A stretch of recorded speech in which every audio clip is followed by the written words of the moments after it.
Saludos, espero que se encuentren bien. Hace un par de semanas, el 10 de febrero para ser exacto, salió el episodio 38 de este podcast titulado 14 de febrero de 2008. En ese episodio hablé del filicidio y algunas de sus definiciones. También hablé de algunos de los factores que pueden llevar a una madre a quitarle la vida a su propio hijo. El episodio narra la historia de una enfermera que ante su desesperación tomó la fatal decisión de quitarse la vida y de quitarle la vida a su hijo de unos 6 a 7 años. Si aún no han escuchado ese episodio, les invito a que lo escuchen para que tengan un trasfondo de este caso. La conversación que van a escuchar en el episodio de hoy se hizo posible gracias al licenciado Josué Román, quien es oyente de este podcast y que luego de escuchar el episodio que les mencioné, me escribió a través de Instagram, me dijo que él conocía al abogado que nombré en el episodio 38 y que me podía poner en contacto con él, y así mismo lo hizo. En el episodio de hoy escuchará la primera parte de la conversación que tuve con el abogado criminalista Carlos Soto Laracuente, quien estuvo dispuesto a contestar las preguntas que tenía de este caso, del trabajo que hace un abogado criminalista en Puerto Rico, y además contestó las preguntas que me enviaron a través de Patreon. Me encuentro con el abogado criminalista, el licenciado Carlos Soto Laracuente, y gracias a Josué Román, quien es abogado y es un CrimePod escucha, nos pusimos en contacto y pudimos coordinar esta conversación. Así que gracias, Carlos, por haber aceptado esta invitación y bienvenido a CrimePod Puerto Rico. Muchas gracias y buenas tardes a ti y a todos los que nos escuchan. Bueno, Carlos, un placer que hayas aceptado esta invitación. Estoy bastante contento y deseoso de conversar contigo. Y quería pues que habláramos de lo que es la profesión del abogado en Puerto Rico, el abogado criminalista en Puerto Rico, qué es lo que hace, ¿verdad? Cómo se trabaja, y quizás poder hablar de algunos mitos o de algunas ideas que tiene la gente, que tal vez pueden ser erróneas. Pues como usted tiene la experiencia y tiene el conocimiento, pues nos puede ilustrar para que pues todos podamos aprender un poquito. Yo te quería preguntar primero, ¿cuántos años tienes de experiencia como abogado? Antes que todo, pues el placer es mío de poder tener la oportunidad de llegar a algunas personas con un tema como este que tanto me gusta. Quiero también destacar que hay un libro titulado El abogado criminalista puertorriqueño, escrito por don Pedro Malavé Vega.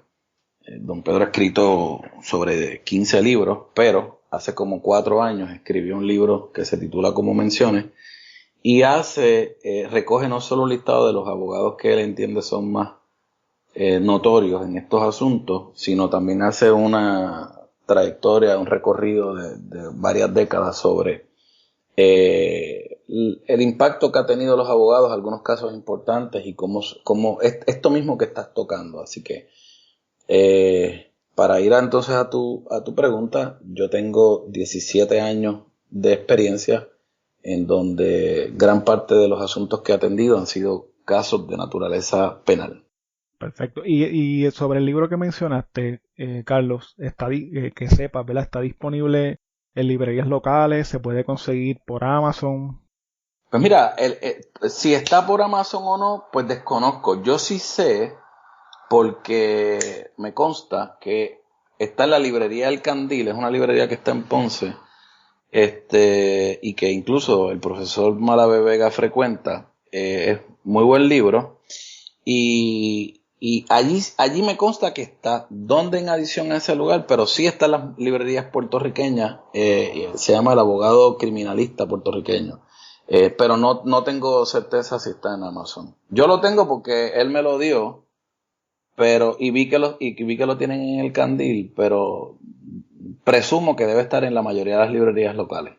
Sí, yo lo que voy a hacer es que hago una pequeña búsqueda y verifico dónde está disponible y lo pongo en la página, en Twitter y en Instagram y eso, para que las personas que le interese adquirirlo y aprender un poquito más, pues lo puedan comprar. También quizás personas que nos estén escuchando que sean estudiantes de leyes o quizás interesados en ser estudiantes de leyes o que quieran ser abogados, pues puedan adentrarse, ¿verdad?, en este mundo y aprender, ilustrarse. Yo te quería preguntar, ¿verdad? Dentro de la profesión de abogado, si ¿usted tiene o tú tienes alguna especialización en algún tipo de casos en particular o tú trabajas cualquier caso que venga, ¿verdad? Yo sé que es casos criminales, porque está la parte que son casos civiles, no sé si también trabajas casos civiles o solamente casos criminales y qué tipo de casos son los más que trabajas. En cuanto a lo del libro, lo encontré en Amazon, está en Amazon, se llama El abogado criminalista en Puerto Rico, escrito por don Pedro Malave Vega. En cuanto a la pregunta que me has hecho, veo todo tipo de asuntos, mayormente litigios, lo que no es penal, que evidentemente es litigio, sean asuntos civiles, sí, veo litigio, mayormente comercial, litigio comercial, veo de todos los asuntos.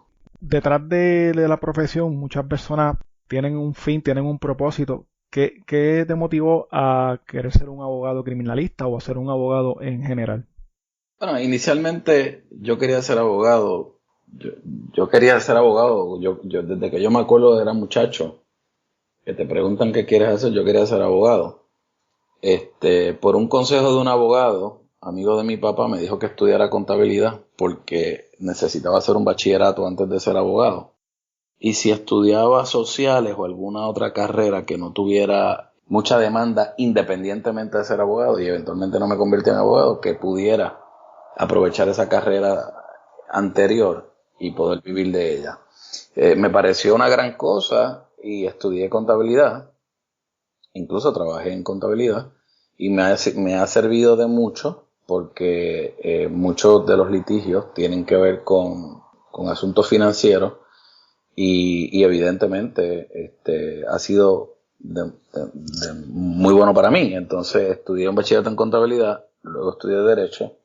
El asunto de ser abogado penalista, aunque sí me apasionaba y me gustaba, me acuerdo de cuando el caso del Cerro Maravilla, yo era un muchacho, pero llegaba todos los días a casa a ver el juicio. Bueno, eran las vistas públicas en el Senado, creo que eran. Sí, las vistas del Cerro Maravilla. Mi papá a cada rato, y no te estoy mintiendo, tan reciente como la semana pasada, se pasa enviándome videos que hay en YouTube disponibles de las vistas del Cerro Maravilla. Y pues él me dice, mira esto, mira cómo le respondió, mira cómo... Y él lo toma a modo de quizás hasta de diversión o no sé, de entretenimiento para él.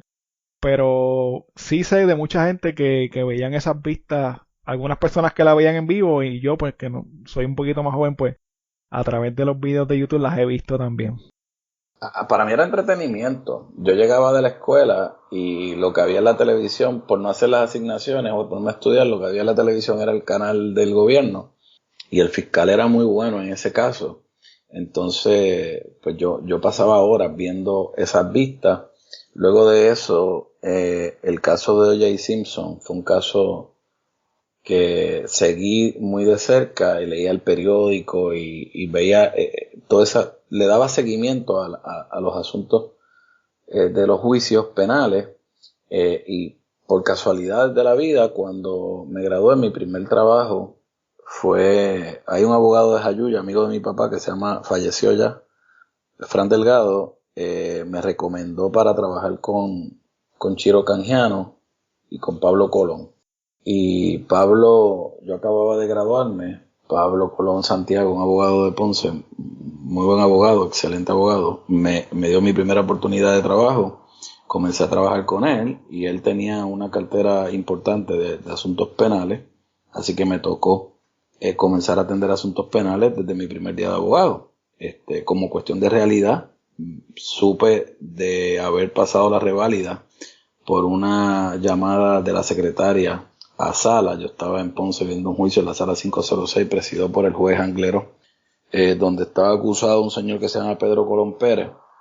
Y en medio de ese caso, que era por jurado, llegó la noticia de que yo había aprobado la reválida y a partir de ese día, pues, pude ya dejar de cargar el bulto sin presentarme en el estrado, ya podía cargar el bulto y decir que era abogado con licencia. Así que desde mi primer día de abogado comencé a ver asuntos penales y pasé un rato atendiendo exclusivamente asuntos penales Así que fue la oportunidad que tuve. Pablo me dio esa oportunidad y tenía la necesidad de aprovecharla, ¿verdad? Tenía mucha hambre de aprender. Él era un gran maestro y allí, o sea, siendo un gran abogado, Pablo, y teniendo tanto trabajo y tantas cosas importantes e interesantes, pues tuve la oportunidad de tener contacto directo con ellas y desarrollarme en ese mundo. Ya la gente te empieza a conocer en ese mundo y una vez te empiezan a conocer en ese mundo te relacionan como abogado que atiendes ese tipo de casos y es como entonces paso a tener alguna cantidad importante de casos penales, pero siempre mantuve algunos asuntos que no eran penales porque pues los dominaba por la base que tenía en contabilidad y me permitían hacer otro tipo de cosas también. Genial, y eso es importante, ¿verdad? Esa versatilidad de poder atender diferentes tipos de casos. Yo entiendo que debe ser de mucha ayuda para tu desarrollo y crecimiento, ¿verdad? Desde un abogado que está comenzando hasta lo que eres hoy en día. Una de las preguntas que yo tenía en el día de hoy para ti es, ¿cómo es que una persona se comunica con un abogado? Porque yo sé que todo el mundo tiene el derecho de un abogado y yo, en mi caso personal, hasta el momento, pues no he necesitado uno, pero ese proceso yo todavía lo desconozco, como que porque mucha gente asume que ya, yo tengo mi abogado, es como si todo el mundo tuviese un abogado en el bolsillo, pero la realidad es que hay que comunicarse con un abogado, hay que descubrir quién es el abogado que mejor le pueda representar. Y en el caso de usted particular, ¿cómo es que una persona, cómo es el proceso luego que la persona lo contacta a usted? Se hace una reunión, se dialoga, se te dice, mira, de esto es lo que me están acusando. ¿Cómo es ese proceso? La forma de cómo el cliente llega a ti muchas veces se da mediante referidos de otras personas que conocen, ¿verdad?, de tu desempeño en algunos asuntos que has atendido o que han escuchado a algún familiar que han tenido la oportunidad de conocerte y viendo. Otras veces los mismos policías que han participado en procesos informan quiénes pueden ser abogados. Y notoriedad realmente. El mejor ejemplo es Pablo Colón, un abogado muy notorio en el área sur. Todo el mundo sabe que es un buen abogado, así que no tiene mucha duda de que si lo van a llamar él va a poder atender el asunto siempre y cuando logren una contratación. La forma que se hace la comunicación algunas veces es por familiares de la persona que está siendo imputada o ya está arrestada. En otras ocasiones la persona que va a ser citada o que ha sido citada o que ha sido acusada se comunica con la oficina o con uno mismo, se coordina una reunión, debería ser personalmente, y en esa reunión pues lo más importante es que se cree y se desarrolle o que surja una relación de confianza en donde la persona que pretende contratarte se sienta cómodo, se sienta en confianza y esa confianza o comodidad tiene distintas fases. Entiéndase capacidad para manejar el asunto, entiéndase que transmita esa confianza en el cliente de que va a ser atendido de forma diligente, responsable, que domina el asunto que se le trae ante su consideración, y el abogado también debe ser honesto en reconocer si tiene la capacidad o no de atender ese tipo de asuntos. Y me explico. Hay abogados que son extraordinarios abogados y simplemente no están capacitados para ver algún tipo de caso. Hemos visto hace como 2 años trascendió un caso donde se le asignó de oficio a un abogado. No me acuerdo cuál era el caso, pero era un caso donde eran unos hechos bastante repugnantes, donde habían asesinado a unos niños, a unas personas, a una familia, y el abogado que le asignan era de oficio, y el abogado no quería atender al asunto porque trastocaba lo que él entendía era ¿verdad?, su forma de pensar, y la corte pues lo obligó. En Ponce también hubo un caso reciente donde hubo un muchacho que fue acusado de asesinar a una que fue su pareja. Le asignaron varios abogados de oficio. Los abogados inicialmente se oponían a esa asignación de oficio porque no se sentían cómodos con eso. Eso no quiere decir que esos abogados no estén capacitados para ver el caso. Yo particularmente conozco a ese abogado y era un abogado inteligente, un hombre capaz, pero él no quería atender el asunto porque no se sentía cómodo. Y eso es importante, que el cliente se sienta en confianza con el abogado, y parte de esa confianza es la capacidad y el deseo del abogado en poder vindicar los derechos de esa persona. Una vez te reúnes con el cliente, se logra, o se trata, ¿verdad? Hacer una propuesta de servicios profesionales, lo que serían los costos de tu trabajo. Eso se hace una proyección dependiendo de la complejidad del caso. Se hace una proyección de cuánto podría ser el tiempo que tengas que invertir en ese caso, y a la luz del tiempo que tengas que invertir en ese caso, mayormente se pactan los honorarios. Una vez pactados los honorarios, se hace un contrato donde no es obligado, pero así es, sí debes, es lo prudente.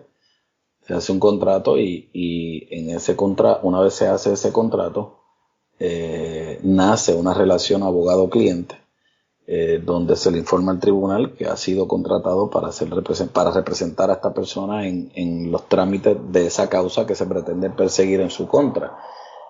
Y a la luz de eso, el Ministerio Público toma conocimiento de que es usted el abogado de esa persona, y las notificaciones se hacen a través del abogado.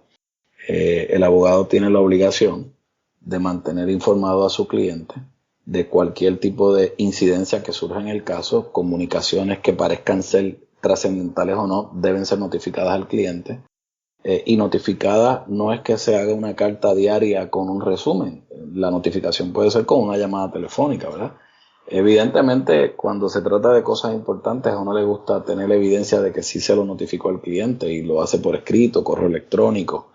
Pero lo importante, y lo que los cánones de ética nos obligan, es a notificar y mantener informado al cliente sobre cualquier asunto que tenga que ver con su caso.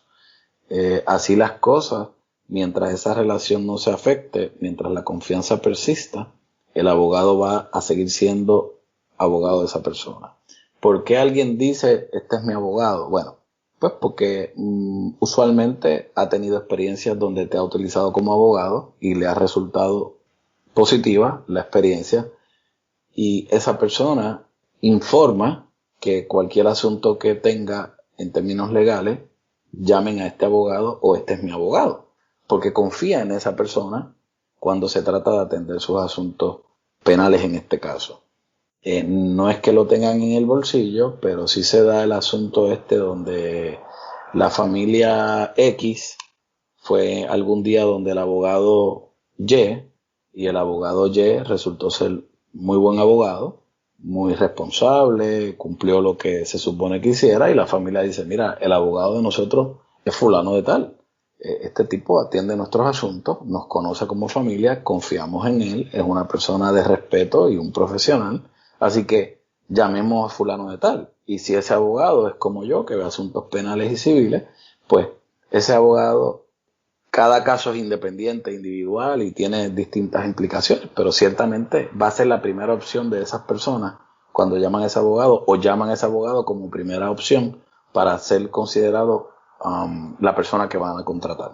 Eso es mayormente lo que ocurre. Y te hice esa parte de la pregunta, ¿verdad? Lo que te dije del abogado, como si lo tuvieses en el bolsillo, me refiero a que, y es una manera de hasta de broma, porque he visto, a veces tú ves una película o ves una serie, arrestan a un tipo y el tipo dice, voy a llamar a mi abogado, y yo me preguntaba pero yo no tengo abogado, ¿a quién yo llamaré, ¿verdad? En el caso de que, de que tenga un asunto legal que donde tenga que yo conseguir un abogado, y me parecía hasta gracioso esa frase, a veces cuando la he escuchado. Bueno, lo que pasa es que es gracioso porque para las personas que no lo han necesitado, gracias a Dios, porque la realidad es que es muy bueno el no tener que haber usado un abogado nunca. Y hay veces que muchas personas nunca llegan a contratar un abogado porque no lo necesitan, ¿verdad?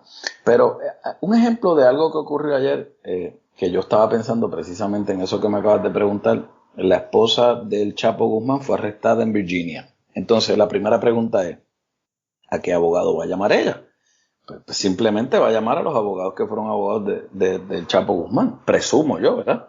Y ahí se da esa recurrencia de un cliente o de un familiar de un cliente cuando jamás pensaron que iban a volverse contratados por un caso parecido. Ayer arrestan a esta dama la arrestan por un asunto parecido al que defendieron a su marido. Así que yo me imagino que tan pronto es arrestada, ella pide una llamada telefónica y se la conceden y llama a estos abogados. Así que ahí se da esta cosa como fulano es mi abogado. El propio abogado no sabía que ella era su clienta. Claro, volvemos atrás y tiene que entonces haber una contratación. Ya la fase de conocernos y de generar la confianza existe porque ella ya los conocía. Pero sí, entonces tendrían que sentarse a ver si llegan a un entendido económico de cuál va a ser la compensación por el trabajo y se configura finalmente o se logra una contratación de abogado-cliente. Pero la forma en cómo llega saca del bolsillo el abogado, eso es un ejemplo, ¿ves? La esposa del Chapo Guzmán, según trascendió en la prensa, ella participaba del caso acompañándolo, hablando con los abogados, reuniéndose con ellos, proveyendo información. Así que había una comunicación y una confianza. Ella luego es arrestada por un asunto similar. Así que presumo, no lo sé, no me consta, pero presumo que debió haberse comunicado con uno de estos abogados y de ellos interesarle representarla, deberían comparecer a favor de ella. Más o menos eso es un ejemplo real y cercano de esta pregunta o inquietud que te surge y de cómo se hace efectiva. Perfecto, me quedó más que claro el asunto. Y gracias, Bela, por la información. Otra pregunta que yo tenía, otra curiosidad que tengo es que antes de tomar un caso, cuando usted empieza a tener conocimiento del meollo del caso, de cuál fue el asunto, quizás usted se da cuenta, dije, este caso está bien complicado, este hombre está frito, no hay break. ¿Qué usted hace en esos casos? ¿Qué le dice al cliente? ¿Cuál es su reacción ante ese asunto, ante esa situación, ¿verdad? De que usted entiende que es un caso bien sólido y que quizás las esperanzas del cliente son mínimas o más o menos cómo sería ese proceso. Voy a contestarte la pregunta utilizando dos ejemplos de casos que a lo mejor las personas que nos escuchan pueden conocer para facilitar el entendimiento. Antes de dar los ejemplos, te contesto de forma directa y presumo como abogado que cada vez que un fiscal firma una boleta de denuncia, él lo hace con la convicción y certeza de que está haciendo lo correcto. Yo, más allá de lo que yo en mi carácter personal pueda entender, como profesional tengo que presumir que cualquier fiscal que firme una boleta de denuncia y autoriza la acusación de una persona lo está haciendo bajo la creencia cierta de que la evidencia que examinó se ajusta a lo que el derecho establece y la Constitución. No puedo pensar que una persona honesta hace algo sabiendo que es falso. Parto de esa premisa. Así que si llega a mí una denuncia o acusación de una persona acusada de asesinato, no es nada simpático. Todos deben tomarse con la misma seriedad. Porque es un asunto donde esa persona podría pasar el resto de su vida en la prisión, con lo que eso representa para él y para su familia. Así que si es un asunto muy serio, sí presumo que siempre la persona debería estar al menos 50% frita, para utilizar el ejemplo que manifiesta, y eso no debe ser óbice para uno excluir esa persona como un posible cliente. No. Muchas veces, luego que comienza el caso, se inicia lo que se conoce como el descubrimiento de pruebas, es que uno comienza a tener información de cuán sólido o débil es el caso para el Ministerio Público y el efecto contrario para ti, ¿verdad? Si es sólido para el Ministerio Público, es débil para ti y viceversa. Pero hay unos ejemplos de otros casos que tampoco puedo, ¿verdad?, tapar el sol con la mano a los fines de establecer que hay casos que llegan a donde uno y parecen ser horribles. Y aún así uno asume la representación. Doy un ejemplo con el respeto y la admiración que le tengo al licenciado Jari Padilla. Creo que es un extraordinario abogado, a quien conozco personalmente y distingo por ser una buena persona y un gran abogado. El caso de Pablo Casella, eso era un caso que a todas luces pensaba todo el mundo que era un caso horrible para la defensa y ya hemos visto la trascendencia del caso, las cosas que han ocurrido y cómo ha podido de alguna forma prevalecer lo que nadie se imaginó Pablo Casella.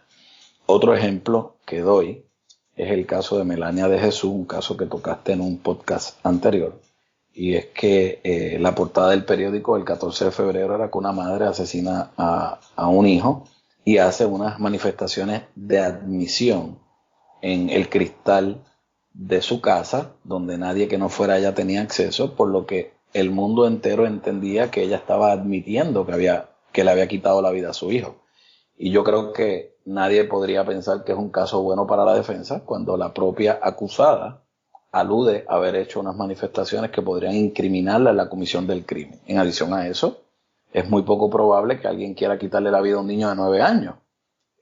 Pues no hay motivación alguna para quitarle la vida a un niño de 9 años. A nadie, pero peor aún a un niño de 9 años. Así que ese caso parecía ser un caso horrible para la defensa en el momento en que uno toma el caso, pero ciertamente cuando uno se prepara para el caso, comienza a investigar el caso, contrata a un investigador, contrata peritos, entrevista a la persona, va a la escena, ve la prueba que tiene el Ministerio Público, entrevista a otros testigos. El caso comienza a tener un rumbo distinto y uno empieza a darse cuenta que tiene defensas muy buenas que puede esgrimir a favor de la persona que está acusada, sin que eso quiera decir necesariamente que la persona no estuvo involucrada en la comisión de esos hechos, que no necesariamente son ni siquiera delitos. Así que, y no estoy quitándole la importancia que tiene quitarle la vida a un ser humano. Estoy técnicamente señalando el análisis que hago como abogado al momento de asumir la representación legal de un caso particular cuando llega ante tu atención. Entiéndase, llega esta dama llamada Melania, acusada de alegadamente quitarle la vida a su hijo. Parece ser horrible. Cuando uno se prepara se da cuenta de que no es tan mal caso como inicialmente pensaba y que tiene unas defensas importantísimas en estricto derecho que uno puede esgrimir y puede levantar a favor de esta persona e incluso prevalecer. Así que el entrenamiento que uno tiene como profesional y la experiencia te va a llevar poco a poco a entender que no podemos dejarnos llevar por lo que diga la prensa, por lo que diga la radio, por lo que se comente en las redes sociales en términos de si un caso es antipático o no. Hay que, poco a poco, ¿verdad? Yo sé que tiene un gran peso lo que opine la prensa, el periódico, la radio, las redes sociales, eso tiene un gran peso y opera en contra de uno, porque al final del día el juez que va a juzgar la causa o el jurado que va a juzgar la causa escucha la misma radio, lee las mismas redes y lee el mismo periódico que uno. Y no deja de impresionarlos o de tener un impacto en ellos, pero cuando se atiende el asunto de forma técnica, el caso como tal, pues en ese momento el juez tiene que resolver, o el jurado, a base de las mociones que se presentan, los planteamientos que se hacen, la prueba que se desfila, la credibilidad y el peso que se le otorgue a eso. Que es un poco técnico, hay que separar la opinión pública de lo que es el estricto derecho y reconocer que los casos no se atienden en la prensa, reconocer que los casos no se litigan en las redes sociales, y aunque hayan abogados que se dediquen a emitir opiniones públicas en redes sociales, eso no necesariamente ni es lo correcto ni es lo que va a pasar en el caso. Que muchas veces abogados reconocidos, buenos abogados, opinan en ese tipo de ambiente y tienen la razón. Sí, lo que pasa es que no deja de ser una opinión que ofrecen en un foro distinto al correcto, porque el foro correcto es la corte. Y el abogado podría decir algo que es cierto, pero hay que ver si eso que dice se hace efectivo en medio del proceso. Si el testigo va, si el testigo declara bien, si declara lo que tiene que declarar, si se le cree, si no se impugna, si se admite esa evidencia. Se tienen que dar muchas condiciones para que eso que se comenta y que crea una mentalidad sobre lo que es un caso se hace efectivo y puede entonces tornarse en realidad jurídicamente. Así que hay que separar las redes sociales y la prensa de lo que es el caso y por eso muchas veces nadie entiende por qué O.J. Simpson salió no culpable y el mundo entero piensa que él asesinó a estas personas. Así que los que somos abogados y hemos visto y conocido qué pasó en el caso, podremos entender por qué O.J. Simpson salió no culpable, aunque todo el mundo piense que él fue el culpable. Son cosas que hay que separarlas y nosotros que estamos en este mundo podemos conocer y separarlo. Y no todo el mundo, pero no los culpo, ¿verdad? La opinión que emiten y el juicio que crean, el juicio valorativo que crean sobre un asunto está atado a la información que reciben. Y la información que reciben no necesariamente es la totalidad de lo que surge en el caso, lo que podría haber cambiado su forma de pensar, ¿verdad? Así que eso lo quiero dejar establecido porque es la realidad. Y ante un caso como ese en donde hay una gran influencia mediática, usted mismo menciona el caso de Pablo Casellas, que yo también lo cubrí recientemente en el podcast, y obviamente cubrí todo el proceso hasta lo que hemos llegado ahora, que él está de nuevo, ¿verdad? Bajo fianza esperando un nuevo juicio, que quizás es un giro inesperado al final del día. En unos casos así tan mediáticos, en un caso así que, por ejemplo, programas como Dando Candela a la Comay, Lo Sé Todo, las noticias todo el día le están dando duro ese caso, como abogado, cómo uno puede contrarrestar eso, cómo uno batalla con esa influencia mediática que uno tiene. La única herramienta que tenemos es pedirle al tribunal la imposición de una mordaza en cuanto a los asuntos del caso, y el tribunal usualmente accede a proteger la información que trasciende y prohíbe a las partes relacionadas al caso a hablar del mismo. Ahora bien, eso no quiere decir que los ciudadanos, entiéndase Dando Candela, Lo Sé Todo, la Comay, Jay Fonseca, cualquiera de estas personas, quieran comentar el asunto, discutirlo, hacer encuestas y emitir opiniones. Bueno, por supuesto que lo pueden hacer, pero en la medida en que el tribunal controla la información que sale, esas personas emiten juicios valorativos con información limitada, lo que crea desinformación muchas veces, ¿verdad? Pero no trascienden hechos importantes que puedan afectar la forma en que se tramita el caso. Nosotros los abogados tenemos muy poco que hacer en cuanto a eso. A veces es una invitación con esto que voy a decir que hago a que entiendan cuando los abogados le dicen a los clientes que no pueden comentar o le dicen a la prensa que no pueden comentar sobre lo que está pasando en el caso, porque cualquier cosa que se comente o que se deje de comentar podría impactar lo que sería la opinión de una persona que finalmente puede ser un jurado. A veces los abogados le dicen no vamos a hablar o no tenemos comentarios, y es precisamente porque incluso la expresión física de una persona podría generar temor, generar sonrisa y se malinterprete. Mayormente tratar de que no trascienda información en lo que el caso se ventila, tratar de que se mantenga lo más en silencio posible. Hay abogados que su estrategia es llevar información y llevar algún mensaje precisamente con ánimo de que las personas cambien la forma de pensar de su cliente. En mi caso, particularmente mi estilo es no comentar nada porque yo no controlo lo que otros digan ni lo que otros piensen, y en el mundo que vivimos donde todo el mundo tiene un teléfono celular que puede emitir opiniones y hablar cosas buenas o malas de cualquiera, pues no necesariamente va a beneficiarte en el caso. Así que en mi caso no comento nada, prefiero mantenerlo en silencio, y una vez el caso termina, como en el caso de Melania, pues no tengo problema de hablar con el caso porque es un asunto público, trascendió, la información que hablamos surge de la prensa, y evidentemente ya no tengo problema porque ya el caso terminó. Pero mientras el caso se ventila, lo que, ¿verdad?, yo hago, y me parece que es lo correcto, es guardar silencio sobre cualquier asunto relacionado al caso. Perfecto. Yo cuando nos comunicamos a través de correo electrónico, te pregunté, ¿verdad?, si podíamos tocar el caso de Melania de Jesús, porque fue el caso que yo trabajé recientemente y fue la razón por la cual nosotros nos pudimos poner en contacto.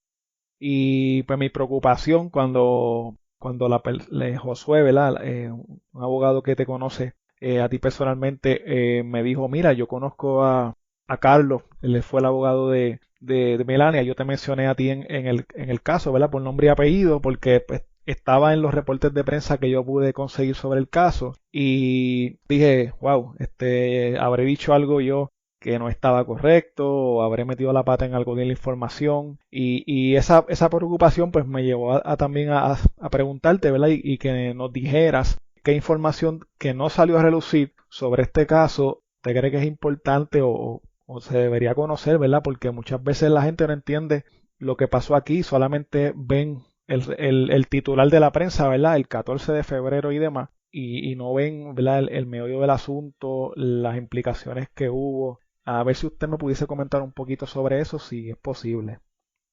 Yo escuché el podcast, no, nada de lo que se dice allí es incorrecto ni se aleja de la verdad. Evidentemente es incompleto en la medida en que mucha información no trascendió, porque yo no quise que trascendiera, yo no daba... se hicieron varias entrevistas sobre el asunto, pero se limitaba a lo que el tribunal discutía. Así que sí te puedo decir que muchas cosas que no surgen del podcast y que no trascendieron en la prensa, pero que son, algunas sí trascendieron en la prensa, pero que reseño en esta ocasión. Y es que una de las preguntas que la gente se hace y que vi que hacen en los comentarios que le ponen a usted es que cómo es posible que una persona que sale culpable de alegadamente haber matado, bueno, ya alegadamente no, el tribunal le encontró convicta, haberle quitado la vida a su hijo, tiene una sentencia tan baja. Y es que lo que surgió en el juicio no trascendió públicamente gran parte de ello y la gente no tiene ese conocimiento, pero en la vista preliminar que se celebró en ese caso fue importante. El juez se llama Eduardo Busquet Pesquera, ya no es juez, se retiró, pero surgió el testimonio de un perito que yo traje de los Estados Unidos, de North Carolina, se llama Geoffrey McKee. Él es un psicólogo que tiene una especialidad en filicidios. Este señor fue contratado por nuestra oficina para atender nuestro caso, ser perito nuestro, por lo cual él vino a Puerto Rico en 3 ocasiones. Estuvo en la prisión con Melania mientras estaba en espera de juicio. La entrevistó, fuimos a la escena, nos entrevistamos muchísimos testigos y el perito pudo rendir un informe pericial. El Estado también a su vez tenía un perito para contrarrestar el testimonio de nuestro perito.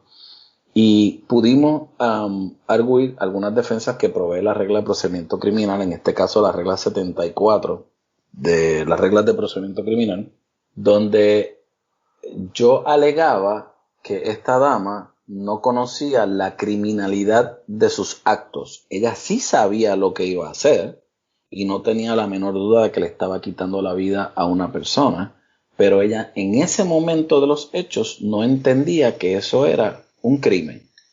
Claro, yo como abogado no tengo la capacidad de poder explicar eso porque yo hago el planteamiento en derecho y conozco los elementos que se tienen que dar para poder prevalecer en esa defensa, pero necesito de un perito que pueda entrar a hablar de lo que es el estado mental de la persona acusada, en este caso de Melania. Y ese perito, luego de haber hecho un análisis a base de las entrevistas que tuvo con ella, la escena, los informes de forenses, policíacos, entrevista a vecinos y otras personas relacionadas al caso, él pudo concluir que Melania no conocía la criminalidad de lo que estaba haciendo.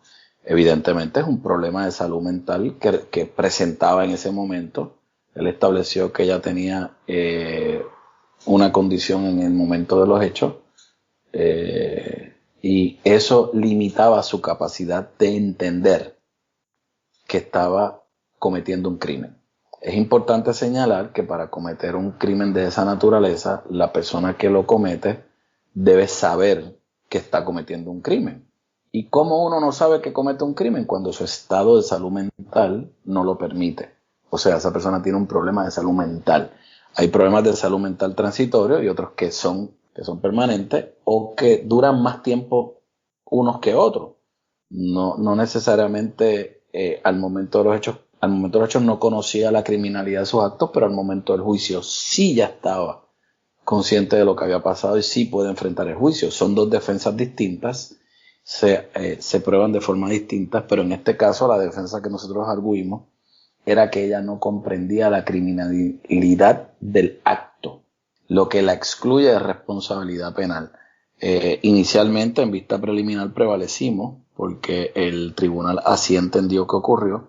Luego de eso, en la etapa de juicio, el tribunal entendió que hubo una degradación en términos del delito, pero aún así ella comprendía la criminalidad de sus actos y por eso la encontró convicta. Pero, evidentemente, lo importante en este asunto es el perito que se trajo, que se desfiló, era un especialista en asuntos de esta naturaleza, trabajaba, o en aquel momento, no sé ahora mismo, ¿verdad? Pero en aquel momento había trabajado para fiscalía en distintos estados de los Estados Unidos para probar precisamente lo contrario.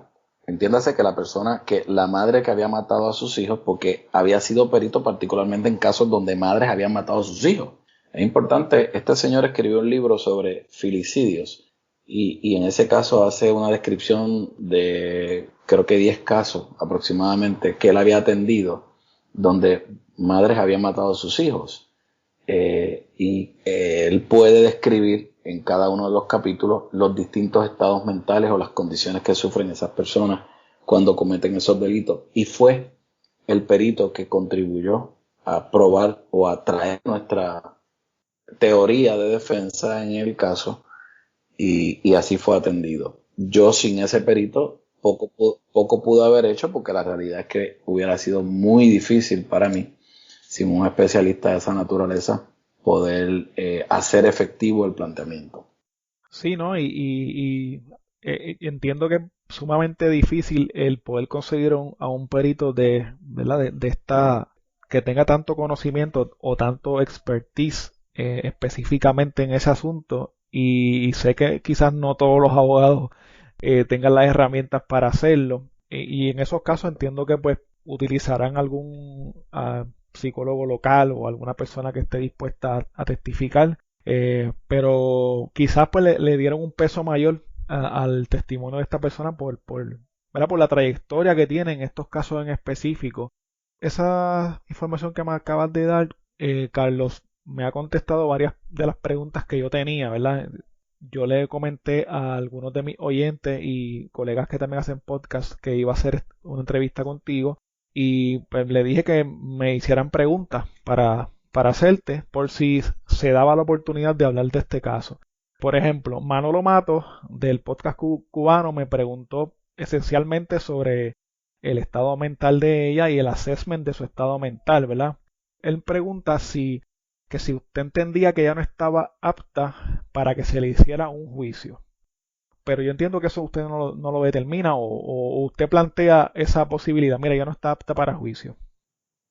Una cosa es que la persona acusada, pueden coincidir ambas o pueden coexistir ambas defensas, ¿ok?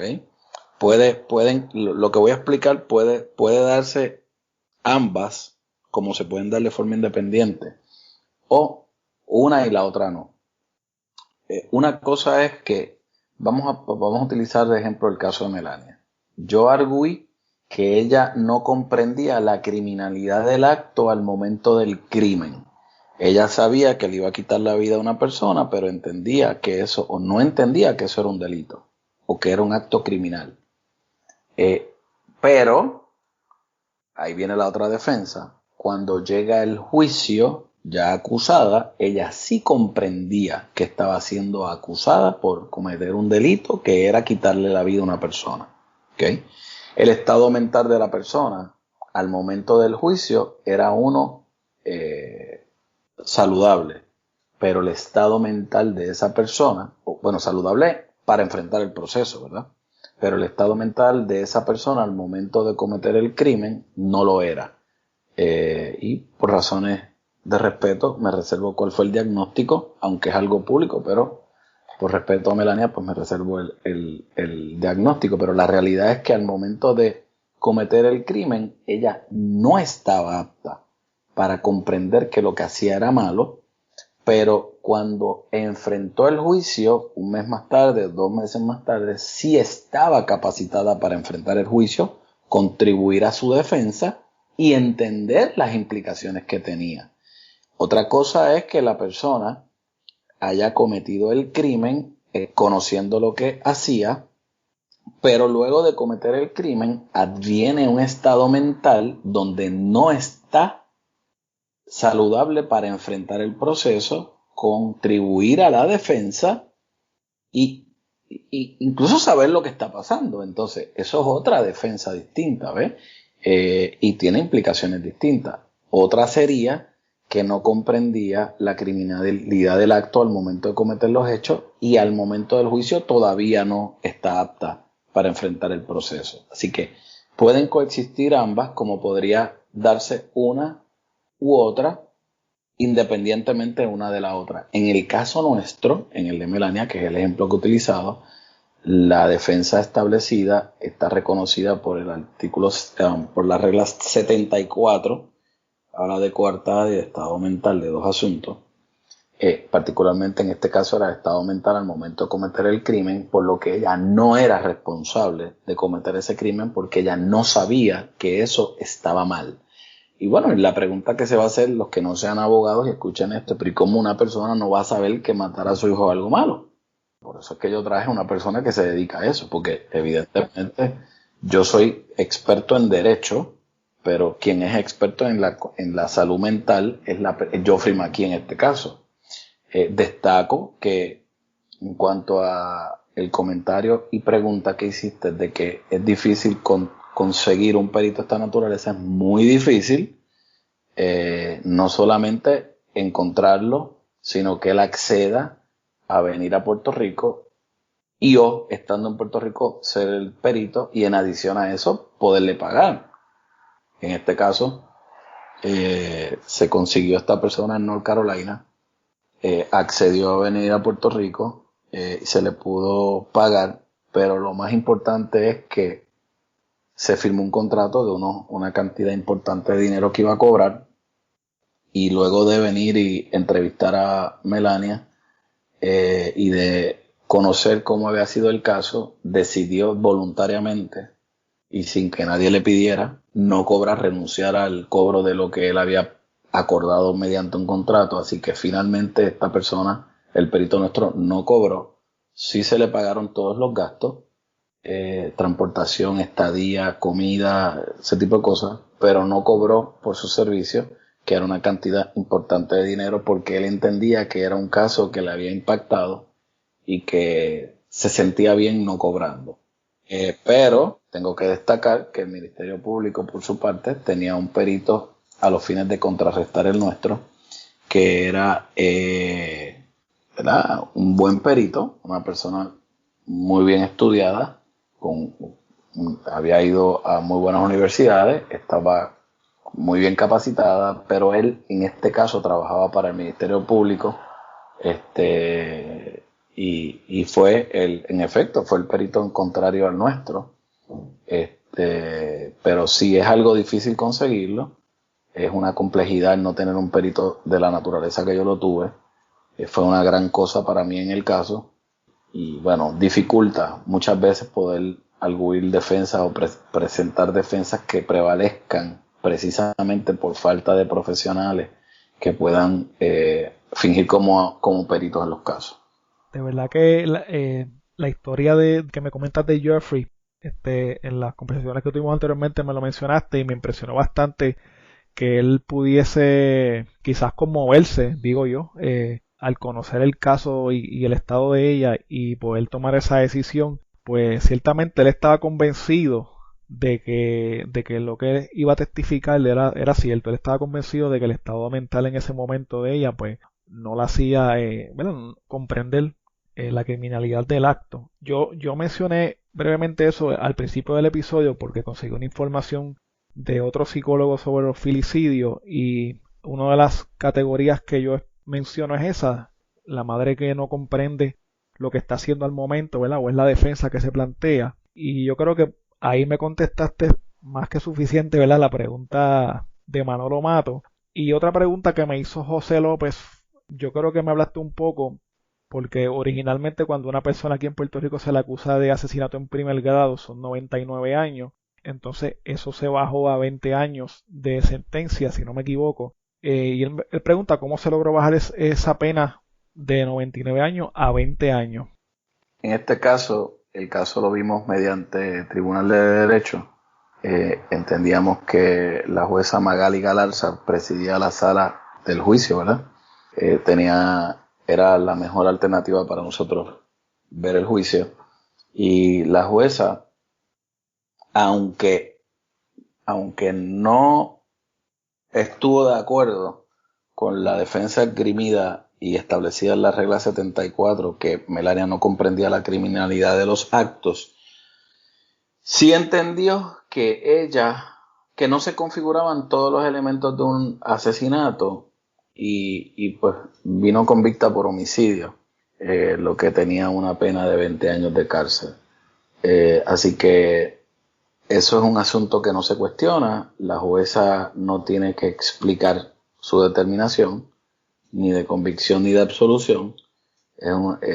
Como parte del respeto a la profesión y al proceso, obviamente no le cuestionamos. Fue la determinación que ella entendió era correcta, se hacía justicia. Yo pienso, ¿verdad? Y es mi opinión, que ella estaba convencida de que Melania tenía algún problema y quizás no quería, como dirían pueblerinamente, ¿verdad? Que se fuera sin pagar por ese delito. Y lo que hizo fue que degradó el delito para que algo pagara, ¿verdad?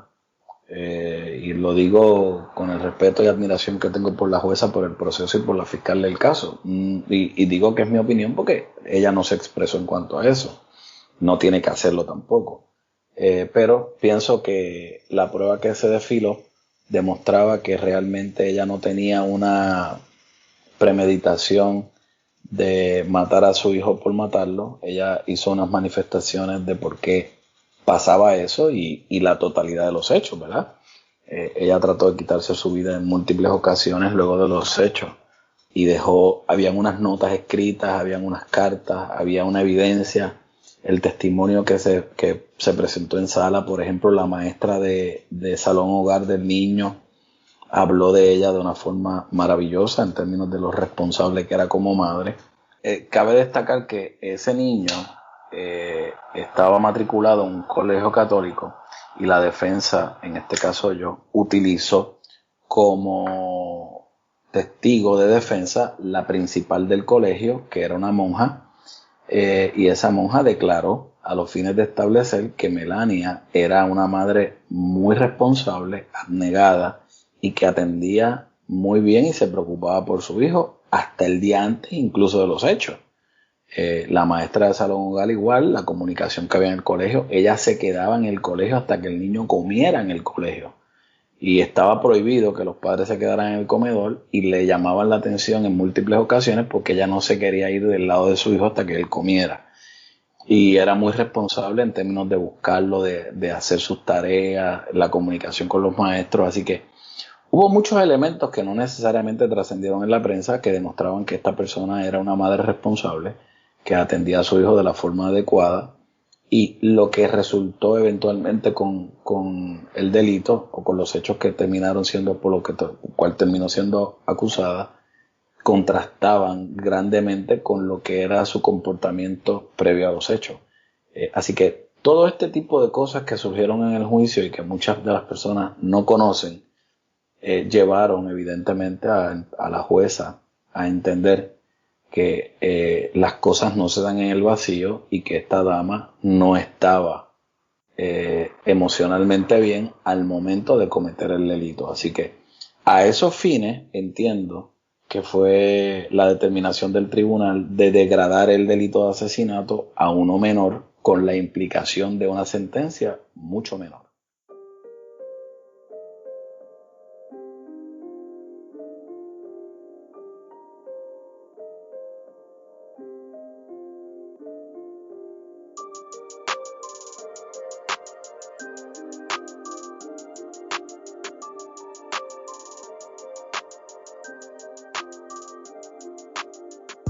Bueno, hasta aquí el episodio de hoy. Recuerda que puedes contactarnos a través de crimepodpr.com.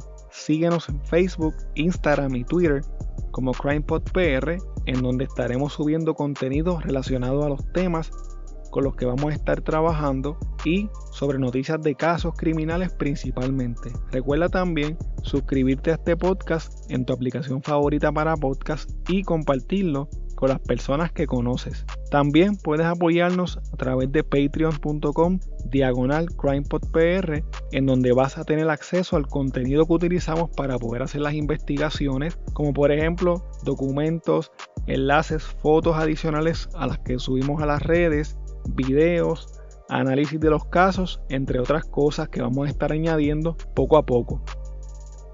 Muchas gracias y hasta la próxima semana.